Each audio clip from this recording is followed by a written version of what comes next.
हमारे देश के साथ अनगिनत कहानियां जुड़ी हुई है। उसी में से कुछ इंटरेस्टिंग, कुछ यूनिक, कुछ फनी कहानियां ये वाले एपिसोड में एंड तक देखिएगा। और उसके पहले please like, share and subscribe.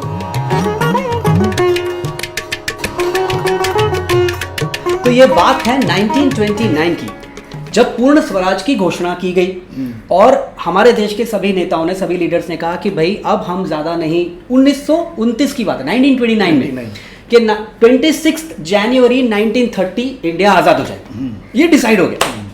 तो ये लेके लड़ाई शुरू हो गई। तो सबके मन में फिक्स ही था कि 26 जनवरी 1930 को इंडिया आजाद हो जाएगा।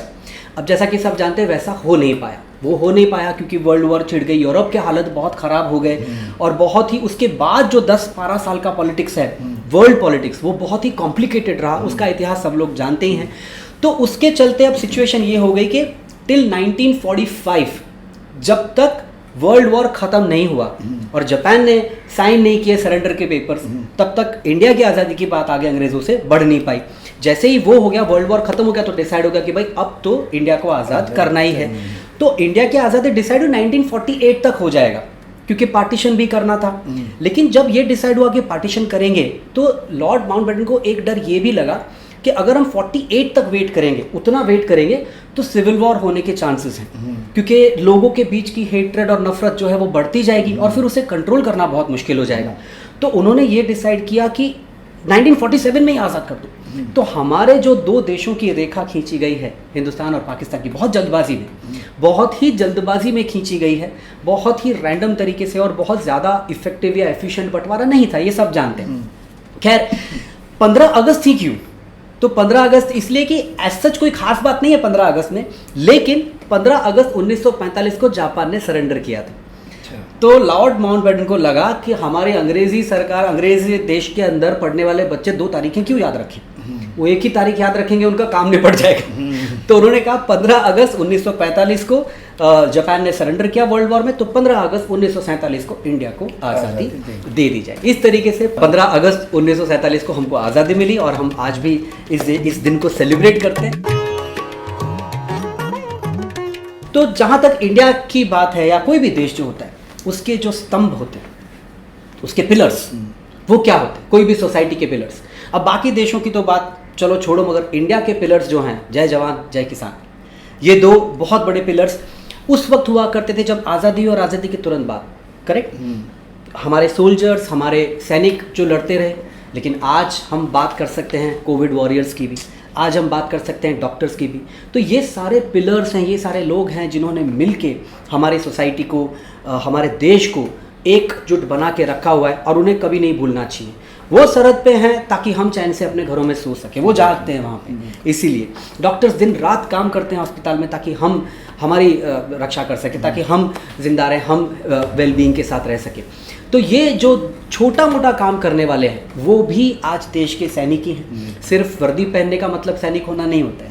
आप सभी पिलर्स हैं इस सोसाइटी के और सब पे जिम्मेदारी है इस देश को चलाने की और अपनी ये जिम्मेदारी निभाने की। और मुझे याद है पहली बार मेरे मॉम डैड मुझे लेके गए एक शो देखने के लिए, ऐसे ही 15 अगस्त या 26 जनवरी को शायद शो था, और मैं बहुत छोटा था और पहली बार स्टेज पे एक प्रोग्राम देख के मैं रोने लगा, मुझे आंसू आ गए क्योंकि मैं छोटा था। लेकिन मतलब मैं छोटा मतलब मैं शायद 5 साल का ही होऊंगा, लेकिन मुझे उस वक्त इतना टच हुआ कि इतना ज़्यादा त्याग और इतना ज़्यादा बलिदान लोगों की, ये जज्बा हमारे जवानों के या हमारे इनके बीच में होता है। और उन्होंने थोड़ा स्टेज पे किया भी बहुत अच्छा था, जो लोग परफॉर्म कर रहे थे उन्होंने स्टेज पे आग वाग लगा के और मिलिट्री की यूनिफॉर्म में आके और फिर उन्होंने पूरा फाइटिंग का एक सीन क्रिएट किया।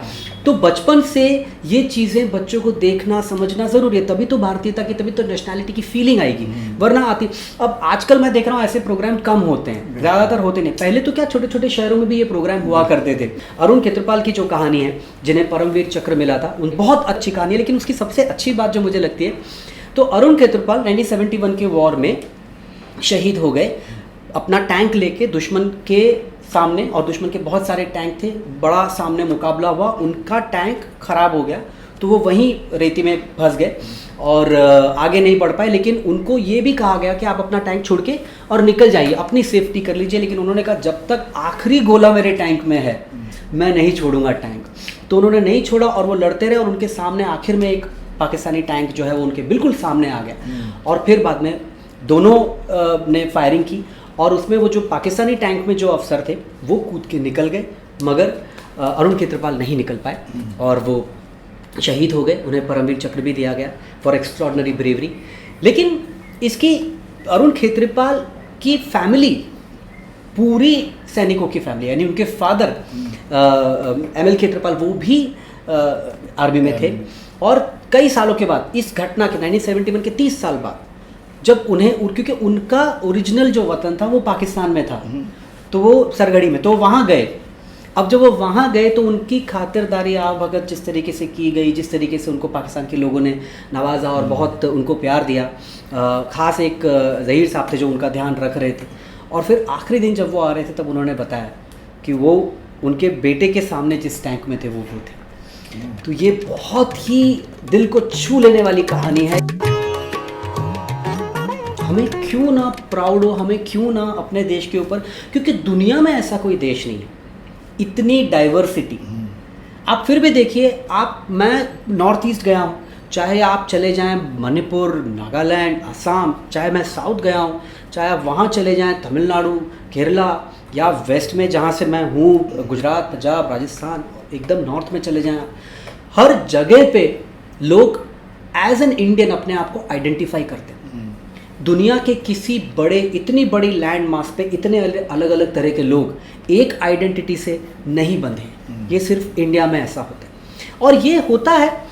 इसमें बहुत बड़ा योगदान है हमारे गानों का, हमारे कल्चर का, हमारे फोक का, क्योंकि इसने जोड़ा है लोगों। हमारे इवन हमारे फिल्मी गीतों, जो साइड साहब ने गाने लिखे हैं, शैलेंद्र जी ने जो गाने लिखे हैं, उसने इंडिया को एक शक्ल दी है, उसने इंडिया को इंडिया बनाया। हम वो गाने भूले नहीं, वो गाने कभी भूलने नहीं चाहिए। तो हिंदू बनेगा ना मुसलमान बनेगा, इंसान की औलाद है, इंसान बनेगा। ये इंसानियत, ये हिंदुस्तान, ये गंगा जमनी तहजीब है, ये हमारा कल्चर है, ये हमारा भारत है। मैं एक फिल्म आई थी बजरंगी भाईजान, उसमें मैंने गाने लिखे थे। उसमें एक गाना था चिकन कुकड़ू कुक करके। उस गाने में एक लाइन मैंने लिखी है कि सभी एक प्लेट में एडजस्ट हो जाएं। सभी एक प्लेट में, हमारी थाली कैसी होती है, अलग अलग तरह की चीज़ें एक ही थाली में एडजस्ट होके, यही मेरे भारत की कल्पना है, यही मेरे भारत का इमेजिनेशन है, यही ऐसा ही भारत मैं देखता हूँ और ऐसा ही भारत मैं चाहता हूँ। अलग अलग लोग हों, अलग अलग संस्कृति हो, लेकिन फिर भी साथ रहें और फिर भी इस देश को एक मानें। मैं जहाँ रहता था, ये बात मैं हमेशा लोगों को बोलता हूँ कि बचपन अगर आपका चौल सिस्टम में निकला हो ना, जब आप चाली में रहते हो, मोहल्ले में रहते हो, उससे बड़ी डाइवर्सिटी आई थिंक मेरे फ्लोर पे गुजराती, मारवाड़ी, मराठी, मुसलमान, क्रिश्चियन, यूपी, सारे एक ही फ्लोर पे। तो मेरे लिए तो इससे बड़ी डाइवर्सिटी और कुछ हुई नहीं। मैं बिल्कुल, हमने गुजराती सीखी, गुजरातियों ने मारवाड़ी सीखी, क्रिश्चियन में हम इंग्लिश बात करते थे। हमारे जहाँ पर मोहल्ला था, मंदिर हमारी बिल्डिंग में था, वो ग्राउंड में चर्च था, मस्जिद हमारे आसपास था। तो वो जो मेरे बचपन था ना, उसमें हमेशा मैंने ये कभी देखा ही नहीं कि ये ऐसा है या वो मुसलमान है या हिंदू है। हम सब एक साथ, बच्चे थे हम, तो हम बिल्कुल बिल्कुल, बच्चे तो फर्क करते ही नहीं है। हम सब साथ में खेलते थे, हम सब साथ में एक दूसरे के घर का खाना खाते थे। और तो मेरे लिए डाइवर्सिटी मेरे बचपन में ही मैंने देखी थी। जैसे कि मैं पला बड़ा, तो वो चौल में जो बच्चे रहते हैं उनको नहीं पता होता कि कौन किस जहाँ कहाँ से आए हो, क्या करते हो। हम सब एक हैं, वो एक राउंड है जहाँ पर वो बोला ना अपने प्लेट में एडजस्ट हो जाए। सारे ही लोग उसी ग्राउंड के आसपास रहते थे। तो मेरे लिए भी बहुत ही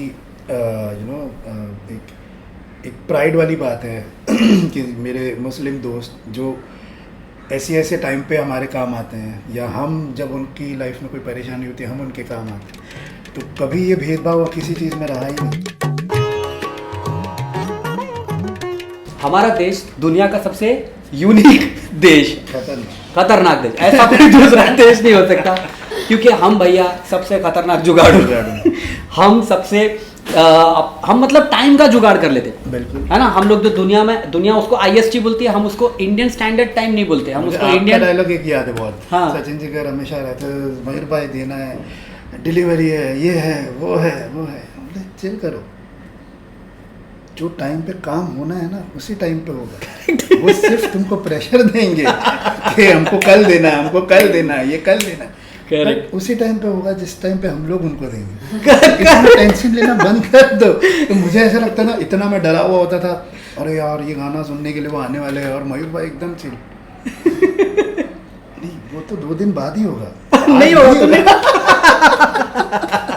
तो हम बड़े ही जुगाड़ू किस्म के लोग हैं, बहुत ही जैसा कि मैंने कहा, इंडियन स्टैंडर्ड टाइम हमारे यहाँ नहीं होता। मैं अक्सर लेट जाता हूँ कहीं पे भी, 5-10 पहले मैं बहुत टाइम से पहुँच जाता था, लेकिन टाइम से पहुँच जाने पे इंडिया में इज्जत नहीं होती है। 5 मिनट लेट जाते तो अच्छा रहता है। हमेशा बोलते हैं कि मैं लास्ट में आऊँगा।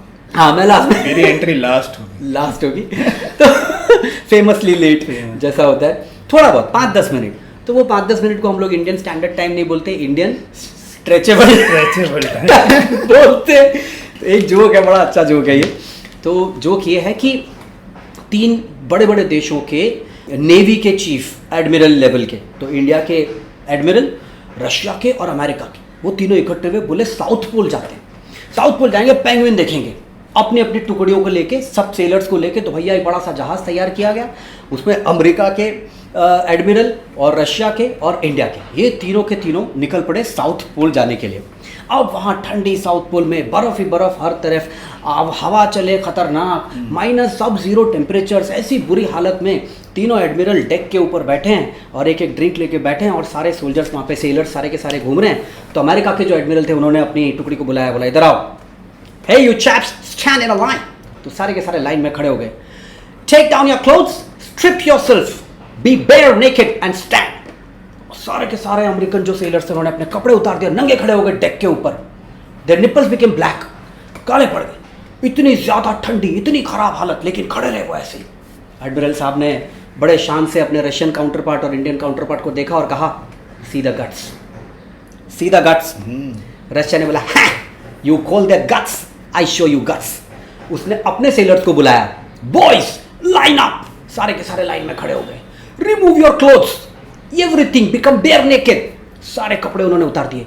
Now jump in the water, सब-0 टेम्परेचर का फ्रीजिंग वाटर, और सारे के सारे रशियन सेलर्स कूद गए पानी में, सारे के सारे पानी में। और फिर बाद में वो रशियन एडमिरल ने टर्न करके देखा और कहा, सीधा guts, boys come back, dismiss.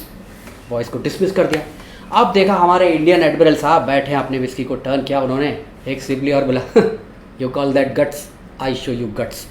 उसने इंडियन बॉयज को बुलाया, boys stand in a line. सारे के सारे लड़के सेलर्स इंडियन लाइन में खड़े हो गए। फिर उन्होंने कहा, remove your clothes, strip down to bare naked and jump in the water. एक सेलर आ गया, बोला, एडमिरल साहब आपको ज़्यादा चढ़ गई है, बहुत ठंडी है यहाँ पे, पानी बहुत ठंडा है, अगर मर गए, गिर गए, निमोनिया हो गया, तुम्हारा बाप आएगा इलाज करने के लिए। एडमिरल साहब ने बोला, सीधा गट्स। आज मेरे दोस्तों, आज 15 अगस्त है, आज हम सिर्फ सेलिब्रेट करेंगे, आज हिंदुस्तान को, भारत को हम सेलिब्रेट करेंगे। ये कमाल देश है, इंडिया को अपने अंदर जिंदा रखिए और जिंदा दिली के साथ भारतीय बन के रहिए, जीते रहिए। All the best and thank you for having me and happy independence to all. और बस वो बोला था ना कि इंसान अच्छा बनते रहिए, बाकी सब अच्छा होता रहेगा। क्या बात है।